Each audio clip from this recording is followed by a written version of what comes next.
আজকে আমরা যাচ্ছি হাজারদুয়ারি। হাজারদুয়ারি যাওয়ার জন্য আমরা ট্রেন পথে এসেছিলাম। প্রথমে আমরা মুর্শিদাবাদ স্টেশনে নামলাম। তো হাজারদুয়ারি আসার জন্য তোমরা লালগোলা শিয়ালদা লোকালেও আসতে পারো বা হাজারদুয়ারি এক্সপ্রেসও আসতে পারো। স্টেশন থেকে বেরিয়ে তোমরা টোটো, অটো, ঘোড়ার গাড়ি সবই পাবে, কিন্তু আমরা টোটো করেই যাচ্ছিলাম। আমরা প্রথমে চলেছি হাজারদুয়ারি প্যালেসে।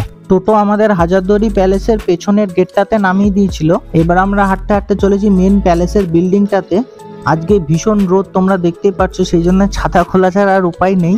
এবার আমরা হাঁটতে হাঁটতে টিকিট কাউন্টারের দিকে যাচ্ছি। তো চলো আগে গিয়ে টিকিটটা কেটে নিই। প্যালেসে ঢোকার জন্য টিকিট মূল্য 30 টাকা। প্যালেসের ভেতর কোনো ক্যামেরা বা ফোন অ্যালাউ নেই বলে কোনো ফুটেজ তোমাদের দেখাতে পারবো না। আগে ফোন, ব্যাগ এগুলো সব জমা দিয়ে যেতে হতো, কিন্তু এখন তোমরা সবই নিয়ে প্রবেশ করতে পারবে। কিন্তু তোমরা ফোন ওখানে ইউজ করতে পারবে না, মানে ছবি টবি কিছু তুলতে পারবে না, কারণ ওখানে প্রচুর সিকিউরিটি গার্ড রয়েছে। যদি তোমাদের ছবি তুলতে দেখে তাহলে সাথে সাথে তোমাদের ফাইন করে দেবে। এরপর আমরা গেছিলাম কাঠগোলা বাগান এবং জগৎ শেঠের বাড়ি, আরো কিছু জায়গায়, সেগুলো আসবে পরের পার্টে।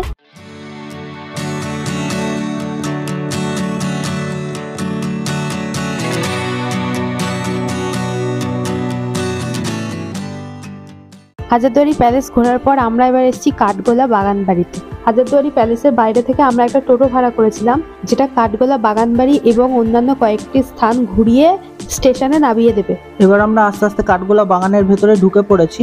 তোমরা এই যে সুড়ঙ্গটা দেখতে পাচ্ছ, এটা নাকি এখান থেকে জগৎ শেঠের বাড়ি অব্দি যাওয়া যেত, কিন্তু বর্তমান এটা বন্ধ রয়েছে। কাঠগোলা বাগান বাড়ি ঢুকতে ডান দিকে একটা ছোট্ট চিড়িয়াখানা মতন রয়েছে, যেখানে অনেক মাছ ও পাখি দেখা যাচ্ছে। এখান থেকে একটু এগিয়ে গেলে সামনে একটা ছোট্ট গার্ডেন টাইপের রয়েছে। এবার আমরা চলে এসেছি গার্ডেনের ভেতরে। গার্ডেনটা খুবই সুন্দর লাগছে দেখতে।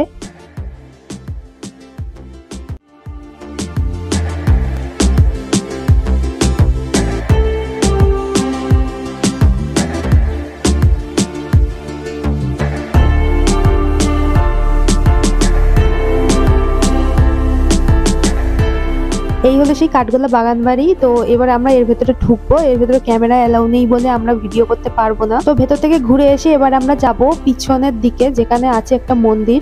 এবার আমরা চলে এসেছি কাঠগোলা বাগান বাড়ির একদম পেছনের দিকটাতে। এই রাস্তা ধরে সোজা হেঁটে গেলে একটা মন্দির পড়বে। এই যে সেই মন্দির। আমাদের একটু অসুবিধা থাকার জন্য আমরা মন্দিরের ভেতরে প্রবেশ করিনি, ওই জন্য বাইরে থেকেই তোমাদের দেখাচ্ছি।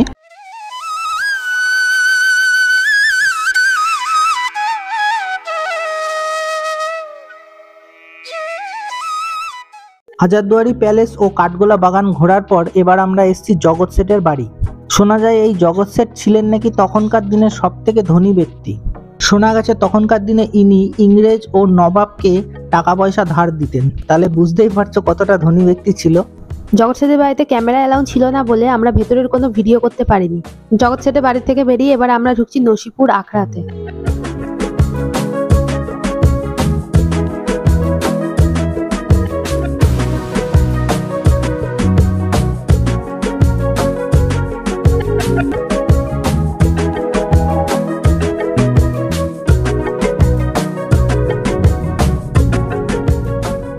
এবার আমরা এসেছি নসিপুর রাজবাড়িতে।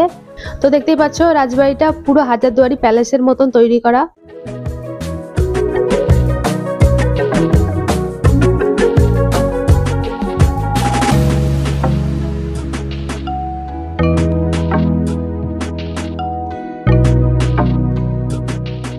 নসিপুর রাজবাড়ি থেকে বেরিয়ে টোটোওয়ালা আমাদের নিয়ে গেল কিছু কবরস্থান দেখানোর জন্য।